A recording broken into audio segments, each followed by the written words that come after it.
In 1888, London's East End was paralyzed with fear.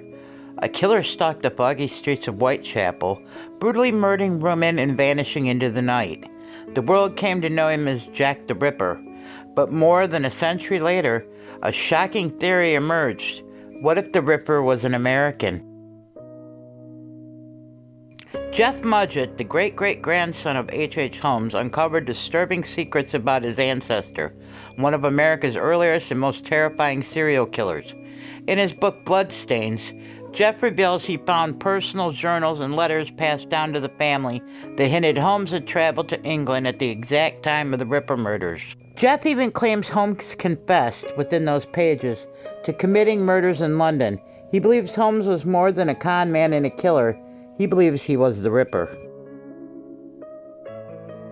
One of the most chilling pieces of evidence is hidden in ink, handwriting. A forensic analysis compared the Dear Boss letter signed by Jack the Ripper to verified documents written by H.H. Holmes.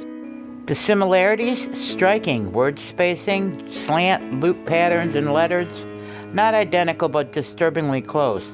Enough to raise serious questions. Could Holmes have written those infamous Ripper letters?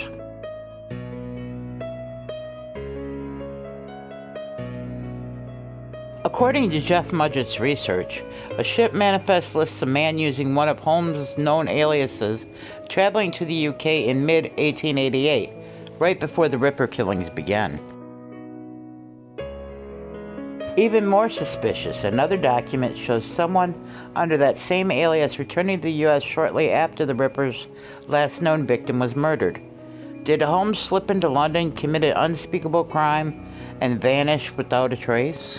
H.H. Holmes, a trained doctor, a man who's dissected cadavers in college and was known for experimenting with bodies later in life.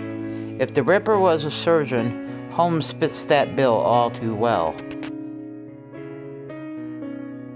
Of course, not everyone agrees. Critics argue that there is no confirmed record of Holmes being in London during the murders, and some of the Ripper letters, possibly even the Dear Boss note, may have been hoaxes written by journalists or attention seekers. But the overlap in time, the handwriting, the travel logs, the confessions in Holmes' alleged journals, for believers is a puzzle that fits all too well to ignore.